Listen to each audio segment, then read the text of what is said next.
Hello दोस्तों, एलवाई classes में आपका स्वागत है। आज हम मध्यकालीन भारत के विषय में चर्चा करेंगे। ये class specially Delhi police constable exam 2023 के लिए है। आइए सेशन को स्टार्ट करते हैं। अगर वीडियो अच्छी लगे तो वीडियो को लाइक करें, सब्सक्राइब करें और बेल आइकन पर क्लिक करें, जिससे कि हर वीडियो आपको टाइम टू टाइम मिलती रहे। आइए सेशन को स्टार्ट करते हैं। मध्यकालीन भारत की शुरुआत 711 ईस्वी में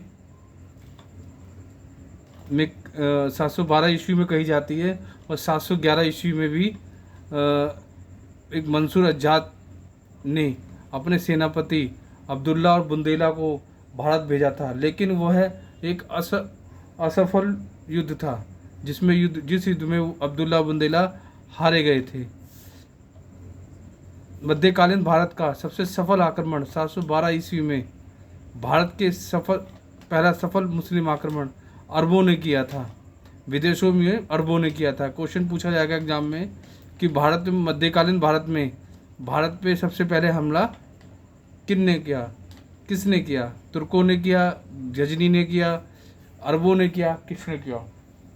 तो ये अरबों ने किया था। अरब के राजा मंसूर हज्जाज ने अरब से एक सेनापति मोहम्मद बिन कासिम 712 ईस्वी में भेजा था। मोहम्मद कासिम एक 17 वर्षीय एक लड़का था। उसने सिंध प्रांत के तत्कालीन राजा दाहिर को लाहौर ब्रह्मवाद के युद्ध में हरा दिया। उसमें मोहम्मद बिन कासिम विजयी हुआ था। उसके बाद जो सबसे मध्यकालीन भारत में सबसे महत्वपूर्ण व्यक्ति मोहम्मद गजनवी था, जिसने भारत पर 17 बार आक्रमण किया। उसमें से एक प्रसिद्ध आक्रमण सोमनाथ का मंदिर पर आक्रमण था। सोमनाथ का मंदिर पर आक्रमण 1025 एडी में हुआ। जिस समय ये आक्रमण हुआ, ये क्वेश्चन पूछा जाता है, जिस समय जब आक्रमण हुआ उस समय किस राजा का शासन था, किस वंश के राजा का शासन था? तो उस समय सोलंकी वंश के राजा भीम प्रथम का शासन था। इसी प्रकार मध्यकालीन में कई राजा आए, युद्ध करके लूट के भारत को और वापिस चले गए। लेकिन मोहम्मद गौर वंश का था। इसे जयचंद ने इसको इनवाइट किया था पृथ्वीराज चौहान को हराने के लिए। 1191 ईस्वी में तराइन के प्रथम युद्ध में 1191 ईस्वी में तराइन के प्रथम युद्ध में पृथ्वीराज चौहान और मोहम्मद गौरी के बीच युद्ध हुआ। इस युद्ध में पृथ्वीराज चौहान विजयी हुआ। विजयी का सबसे महत्वपूर्ण कारण यह था कि उस समय जो भारत के राजा थे, जितने भी राजा थे, उन सबने मिलकर इस युद्ध में पृथ्वीराज चौहान का साथ दिया, उनको सहायता पहुंचाई, जिससे कि इस युद्ध में पृथ्वीराज चौहान विजयी हुआ। उसके बाद जब विजयी हुआ तो पृथ्वीराज चौहान ने मोहम्मद गौरी को छोड़ दिया था, जो पृथ्वीराज चौहान की सबसे बड़ी गलती थी। मोहम्मद गौरी पूरे 1 साल तक अपमान की आग में जलता रहा। उसने 1192 में फिर युद्ध लड़ा। तराइन का दूसरा युद्ध हुआ, जिसमें पृथ्वीराज चौहान और मोहम्मद गौरी के बीच युद्ध हुआ, जिसमें कि मोहम्मद गौरी विजयी हुआ। पृथ्वीराज चौहान के दूसरे युद्ध में हारने का सबसे महत्वपूर्ण कारण यह था कि जो पहले युद्ध में जिन राजाओं ने पृथ्वीराज चौहान का साथ दिया था, दूसरे युद्ध में किसी ने उसका साथ नहीं दिया, जिससे कि पृथ्वीराज चौहान की हार हुई। जयचंद ने मोहम्मद गौरी को दिल्ली सल्तनत पर हमला करने के लिए इनवाइट किया था, लेकिन 1194 में मोहम्मद गौरी ने चंदावर के युद्ध में जयचंद को भी हरा दिया और जिससे कि एक स्ट्रॉन्ग साम्राज्य की नींव रखी। इसके बाद मोहम्मद गौर चला गया और अपने एक गुलाम कुतुबुद्दीन ऐबक को छोड़ के चला गया यहाँ के राजा के रूप में। तो दिल्ली सल्तनत की जो शुरुआत होती है वो गुलाम वंश से होती है। गुलाम वंश की जो नींव रखी वो रखी कुतुबुद्दीन ऐबक ने 1206 से लेकर 1526 तक दिल्ली सल्तनत है। उसके बाद 1526 से 1707 तक मुग़ल काल है। 1206 से 1526 तक गुलाम वंश, पहला गुलाम वंश होगा। गुलाम वंश में 1206 से 1290 तक गुलाम वंश। उसके बाद खिलजी वंश 1290 से 1320 ईस्वी तक। उसके बाद तुगलक वंश 1320 से लेकर 1414 तक। उसके बाद सैयद वंश 1414 ईस्वी से 1451 तक। उसके बाद लोधी वंश के बाद मुग़ल साम्राज्य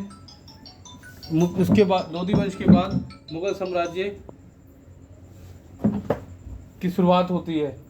उसके बाद मुग़ल साम्राज्य की शुरुआत होती है। कुतुबुद्दीन ऐबक जो था वो गौरी का सबसे वफादार गुलाम था। तो कुतुबुद्दीन ऐबक ने 1206 ईस्वी में गुलाम वंश की नींव रखी। इसकी राजधानी लाहौर थी। कुतुब मीनार की नींव भी कुतुबुद्दीन ऐबक ने रखी। अढ़ाई दिन का झोपड़ा भी इसी कुतुबुद्दीन ऐबक ने बनवाया।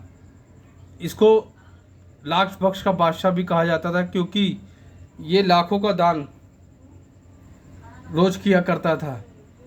कुतुब मीनार के निर्माण में सहयोग दिया 3 लोगों ने, एक कुतुबुद्दीन ऐबक, दूसरा इल्तुतमिश और फिरोज शाह तुगलक। इसे मध्यकाल में सबसे पहले राजस्व प्रथा रेवेन्यू सिस्टम को शुरू किया था। इल्तुतमिश कुतुबुद्दीन ऐबक का दामाद था। इसके द्वारा किए गए कार्य तुर्क-ए-चलगाही, इक्ता प्रणाली, कुतुब मीनार की निर्माण कार्य पूरा कराया। रज़िया सुल्तान पहली मुस्लिम शासिका, इसने पर्दा न करने की प्रणाली को अपनाया था। इसके बाद सबसे स्ट्रॉन्ग जो राजा था दिल्ली सल्तनत में गुलाम वंश में, वो था बलबन। इसने तुर्क-ए-चलगाही और इक्ता प्रणाली को समाप्त कर दिया। यह एक महान प्रतापी राजा के नाम से जाना जाता था। इसने हिंदुओं को अपने दरबार में उच्च पदों पर आसीन किया। इसके दरबार में प्रसिद्ध फारसी कवि अमीर खुसरो और अमीर हसन रहा करते थे। अमीर खुसरो, इसका असली नाम मोहम्मद हसन था। अमीर खुसरो को तोता-ए-हिंद के नाम से जाना जाता है। बलबन शमसुद्दीन कैमरन, यह गुलाम वंश का अंतिम शासक था। इसके बाद खिलजी वंश की स्थापना 1290 से 1320 के बीच हुई। खिलजी वंश की स्थापना जलालुद्दीन फिरोज खिलजी ने की। ये बहुत ही ज़्यादा उदार किस्म का राजा था। 1290 से 1296 ईस्वी तक इसका शासन काल चला। जलालुद्दीन खिलजी के काल में अलाउद्दीन खिलजी, उसका भतीजा था, ने महत्वपूर्ण कार्य किए। 1293 ईस्वी में दक्षिण में आक्रमण करके अलाउद्दीन खिलजी ने बहुत सारा सोना चांदी लूट के लाया। लगभग 1303 से 1304 ईस्वी में जलालुद्दीन खिलजी ने रानी पद्मावती, जिसके ऊपर आपने देखा होगा मूवी भी बनी है, पद्मावती के लिए चित्तौड़ पर आक्रमण किया, लेकिन रानी उसे नहीं मिल पाई।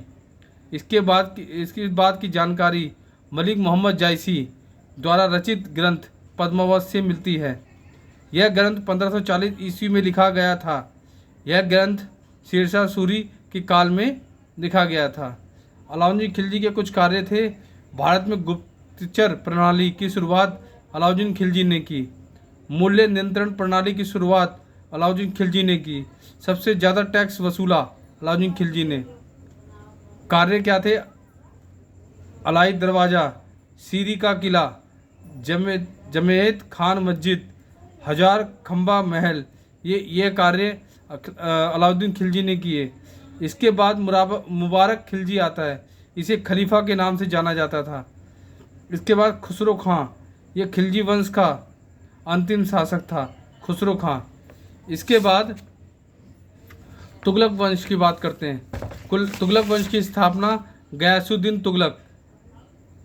तुगलक वंश की स्थापना 1320 ईस्वी से 1414 के बीच में गयासुद्दीन तुगलक ने की। इसके बाद फिरोज शाह तुगलक, मोहम्मद बिन तुगलक, इनके सेनापति का नाम जूना खां था। इसके शासनकाल में मंगोल ने 29 बार आक्रमण किया और असफल रहे। तुगलक के साल में यही सेनापति जूना खां आगे चलकर मोहम्मद बिन तुगलक के नाम से जाना जाता था। गयासुद्दीन तुगलक की मृत्यु लकड़ी के बने महल के टूटकर गिरने पर नीचे दबने के कारण हुई। जब वो बंगाल की तरफ से आ रहा था तो एक लकड़ी का महल था, वो टूट गया था, जिससे दबने के कारण इसकी मृत्यु हो गई। मोहम्मद बिन तुगलक, इसका मूल नाम क्या था? जूना खां। इसके शासनकाल में अफ्रीकी यात्री इब्न बतूता आया मोरक्को से। वेरी वेरी इंपॉर्टेंट, ये क्वेश्चन बहुत पूछा गया है एग्जाम में कि जो इब्न बतूता था अफ्रीकी यात्री, ये मोरक्को से जो आया था, उस मोरक्को से जो आया था इब्न बतूता, वो मोहम्मद बिन तुगलक के काल में आया था। मोहम्मद बिन तुगलक ने अमीर-ए-कोही की स्थापना की जो कृषि से संबंधित थी। इसने चमड़े के सिक्के चलाए, इसलिए इतिहास में इसे कहते हैं। फिरोज शाह तुगलक, इसने केवल सिंचाई कर वसूला था। दीवाने खैरात और दीवाने बदगान की स्थापना फिरोज शाह तुगलक ने की। इसके बाद हम बात करते हैं सैयद वंश। सैयद वंश की स्थापना खिलजी खान ने की और अंतिम शासक इसका अलाउद्दीन आलम शाह था। ज़्यादा इंपॉर्टेंट इसमें नहीं है। इसके बाद आता है लोधी वंश। लोधी वंश की स्थापना बेलोर लोधी ने की। बेलोर लोधी, उसके बाद सिकंदर लोधी, फिर इब्राहिम लोधी।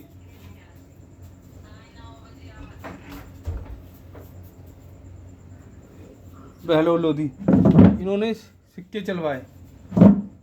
सिकंदर लोधी, इसने 1504 ईस्वी में आगरा शहर की स्थापना की।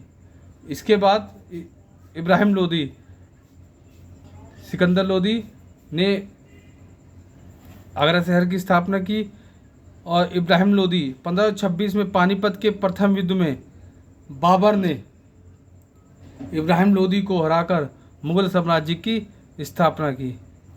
मुगल साम्राज्य जो बाबर था, ये बहुत ही तुर्की और मंगोल का मिक्सचर था।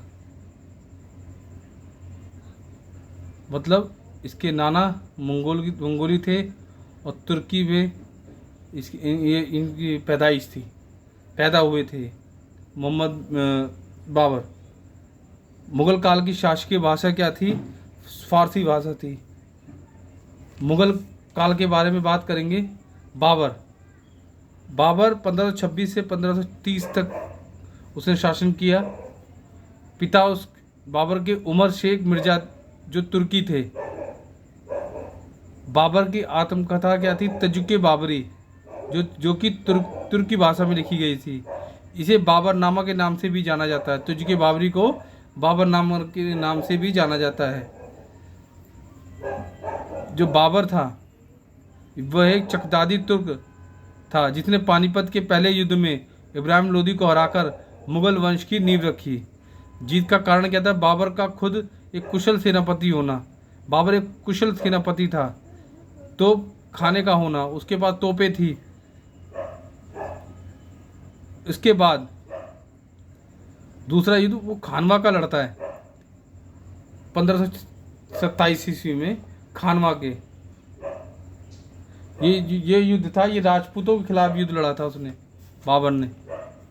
खानवा का युद्ध, खानवा का युद्ध क्या था? बाबर और राणा सांगा के बीच लड़ा गया था, जिसमें बाबर विजयी हुआ था। यह युद्ध बाबर के जो सेना थी उसने लड़ने को मना कर दिया युद्ध लड़ने के लिए, क्योंकि वो युद्ध लड़ते थक गए थे, और राणा सांगा की जो सेना थी वो काफ़ी विशाल सेना थी, लगभग 1 लाख सेना थी उसकी, और बाबर की मात्र 25,000 सेना थी। हाँ दोस्तों, 1527 में खानवा के युद्ध में बाबर ने राणा सांगा के बीच में युद्ध हुआ। इस युद्ध में बाबर ने जिहाद का नारा दिया, जिहाद जिसे धर्म युद्ध कहते हैं, जिससे कि सेना जो बाबर की सेना थी उसमें उत्साह बढ़ गया, और बाबर विजयी हुआ। इसके बाद 1528 में चंदेरी का युद्ध हुआ। इसमें बाबर ने मेदिनी राय को पराजित किया। 1529 ईस्वी में घाघरा का युद्ध हुआ। इस युद्ध में बाबर ने अफगानों को हराया, और 1530 ईस्वी में बाबर की मृत्यु हो गई। बीमारी इस 4-5 साल के में बाबर ने भारत में एक स्ट्रांग नींव रखी एक साम्राज्य की। भारत विजय के उपरांत प्रत्येक काबुल निवासी को एक चांदी का सिक्के के उपहार में देता था बाबर को इस उदारता के लिए कलंदर कहा जाता था। पानीपत युद्ध के प्रत्यक्षदर्शी गुरु नानक थे। गुरु नानक ने ये युद्ध देखा था। इसके बाद हिमायूनामा गुलबदन बेगम ने लिखा, जो कि हुमायूं की चचेरी बहन थी। बाबर के बाद उसका पुत्र जो हुमायूं था वो गद्दी पर बैठा। उसकी सबसे बड़ी गलती क्या थी कि उसने अपने साम्राज्य को 4 भागों में बांट दिया, जिसमें कि एक भाग हुमायूं के लिए पास कामरान पे काबुल था, कंधार, अस्करी पे संभल था, हिंदाल पे अलवर था, जिससे कि उसकी जो शक्तियाँ थी कमज़ोर हो गई। तो हुमायूं का कार्यकाल 2 बार है, 1530 से 1540 ईस्वी तक। इसके बाद 1555 से 56 पे, उसके बाद इसकी मृत्यु हो जाती है। 30 दिसंबर 1530 को हुमायूं का राज्य अभिषेक दिल्ली के निकट दीने पनाह नगर में हुआ, जहाँ पे दीने पनाह नगर की स्थापना की गई। इसके बाद 1531 पर बुंदेलखंड, जो आज बुंदेलखंड कहा जाता है, उसको पहले कालिंजर कहा जाता था, वहाँ पर हुमायूं ने हमला किया, और उस समय वहाँ राजा थे प्रताप रुद्र देव, जिसमें कि वह असफल हुए। इसके बाद दोहरिया का युद्ध हुआ। महमूद लोधी, इसको बाबर ने हुमायूं ने पराजित किया 1532 में। इसके बाद चुनार का घेरा 1532 में। चौसा का युद्ध हुआ 26 जून 1539 में। इसमें हुमायूं पराजित हुआ, जिसे कि शेरशाह सूरी ने हराया। इसके बाद बिलग्राम का युद्ध हुआ 1540 में। बलगाम या कन्नौज का युद्ध कह लो या बिलग्राम का युद्ध कह लो, 1540 ईस्वी में शेरशाह सूरी और हुमायूं के बीच, और शेरशाह सूरी विजयी हुआ और हुमायूं का पलायन हो गया। शेरशाह सूरी यानी भारत के दूसरे अफगानी वंश, ये अफगानी वंश था शेरशाह सूरी वंश। 1542 ईस्वी में शेरशाह सूरी ने जीटी रोड अमृतसर से कलकत्ता तक इसकी मरम्मत कराई। शेरशाह सूरी ने भारत में पट्टेदारी बंदोबस्त की व्यवस्था शुरू कराई। शेरशाह सूरी को अकबर का अग्रगामी भी कहा जाता है। 1545 ईस्वी में शेरशाह सूरी की मृत्यु हो जाती है। इसके बाद 1555-56 ईस्वी में मच्छीवाड़ा का और सरहिंद का युद्ध हुमायूं ने सूर्य को हरा दिया। मच्छीवाड़ा के युद्ध में, मच्छीवाड़ा और सलीम के युद्ध में हुमायूं ने किसको हराया? सूर्य को हरा दिया। इसके बाद 1556 ईस्वी में पुस्तकालय की सीढ़ियों से गिरकर हुमायूं की मृत्यु हो गई। और 1541 में, आपको पता ही है, 1542 ईस्वी में अकबर का जन्म अमरकोट में हो चुका था, राजा वीर साल के यहाँ। हुमायूं की मृत्यु का लाभ उठाकर हेमू विक्रमादित्य, जो अंतिम हिंदू राजा था, ने सत्ता पर कब्जा कर लिया। मध्यकालीन भारत में एकमात्र हिंदू राजा था जिसने भारत पर शासन किया। हेमू विक्रमादित्य की उसने उपाधि ली थी। 1556 में पानीपत का दूसरा युद्ध हुआ, जिसमें अकबर ने हुमायूं के हेमू को हराकर विजयी हुआ। अकबर का जो सेनापति था बैरम खां, उसने ये युद्ध लड़ा था, कि अकबर तो मात्र 13-14 साल का ही था। हेमू विक्रमादित्य की आंख में तीर लग गया था, जिस कारण वो विजय हुआ।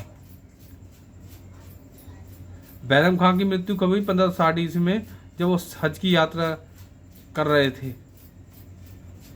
इसके बाद अकबर 1556 से 1605 ईस्वी में।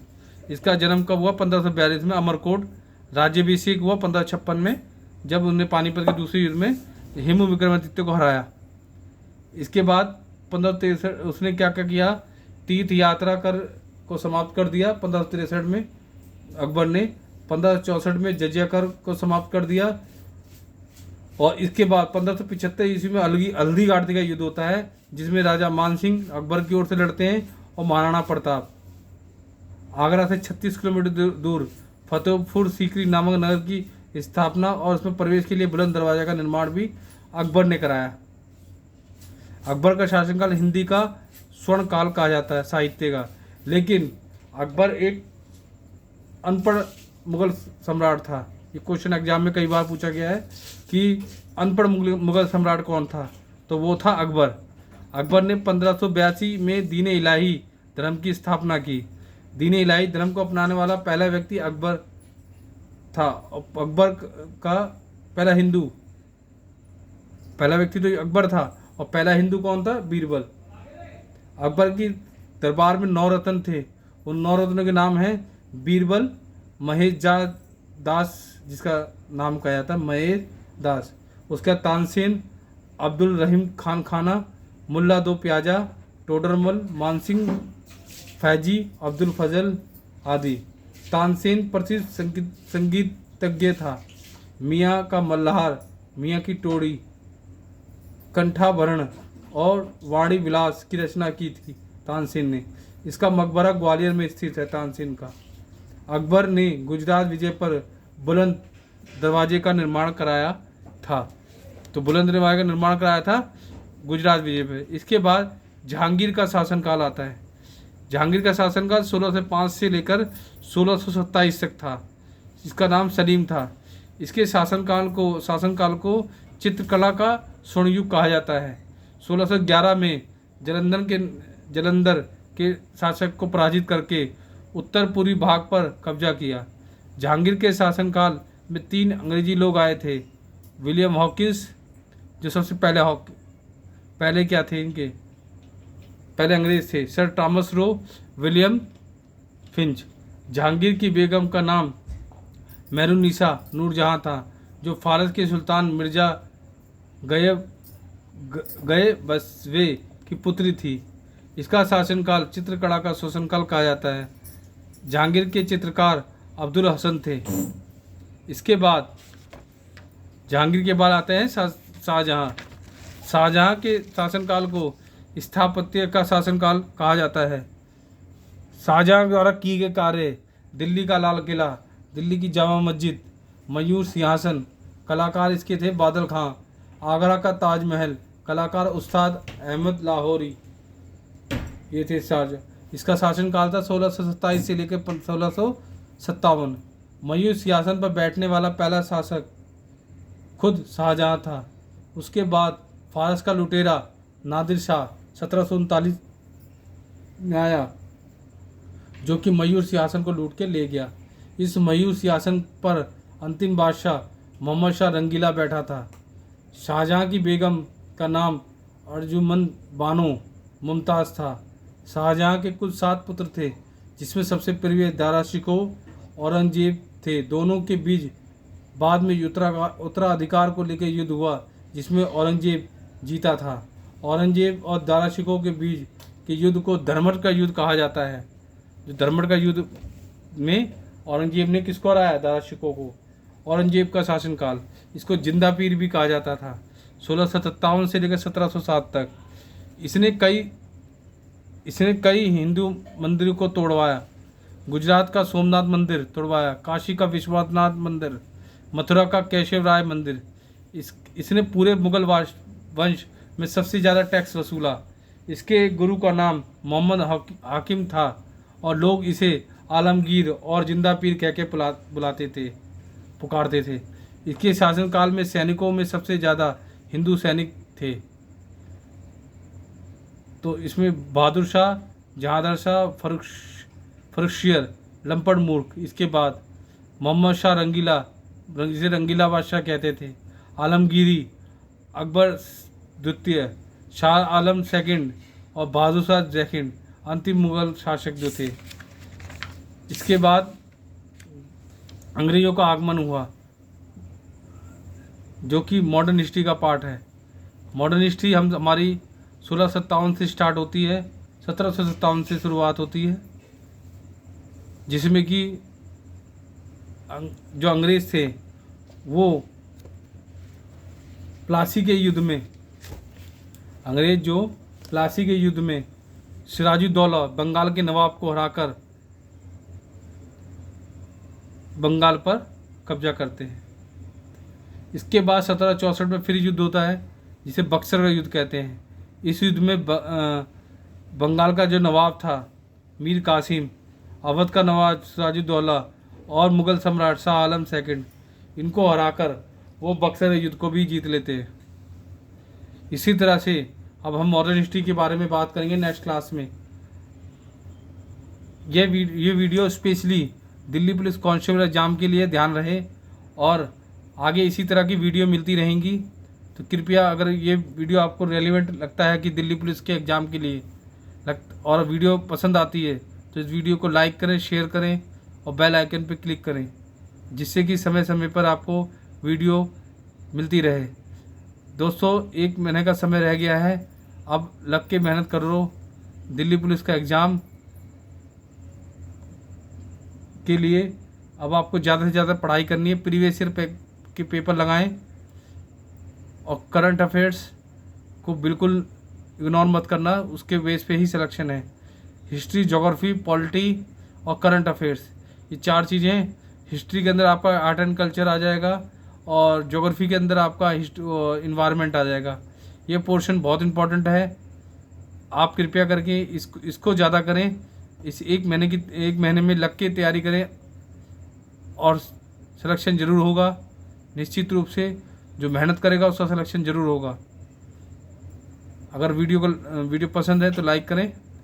धन्यवाद। नेक्स्ट वीडियो आपको नेक्स्ट डे मिलेगी, जो कि मॉडर्न हिस्ट्री पर बेस होगी। मॉडर्न हिस्ट्री में बहुत सारे टॉपिक हैं, जैसे कांग्रेस की स्थापना और गांधी जी के बारे में, कि गांधी जी आए तो कौन कौन से आंदोलन किए। फिर एक दिन युद्धों पे पूरी क्लास होगी, जितने भी वॉर्स हुए हैं, और फिर उसके बाद मॉडर्न हिस्ट्री में डे वाइज डिस्कस करेंगे, ईयर वाइज, कि 1905 में क्या हुआ, 1906 में क्या हुआ, बंगाल विभाजन और ये सब। तो धन्यवाद, वीडियो देखने के लिए धन्यवाद। ओके।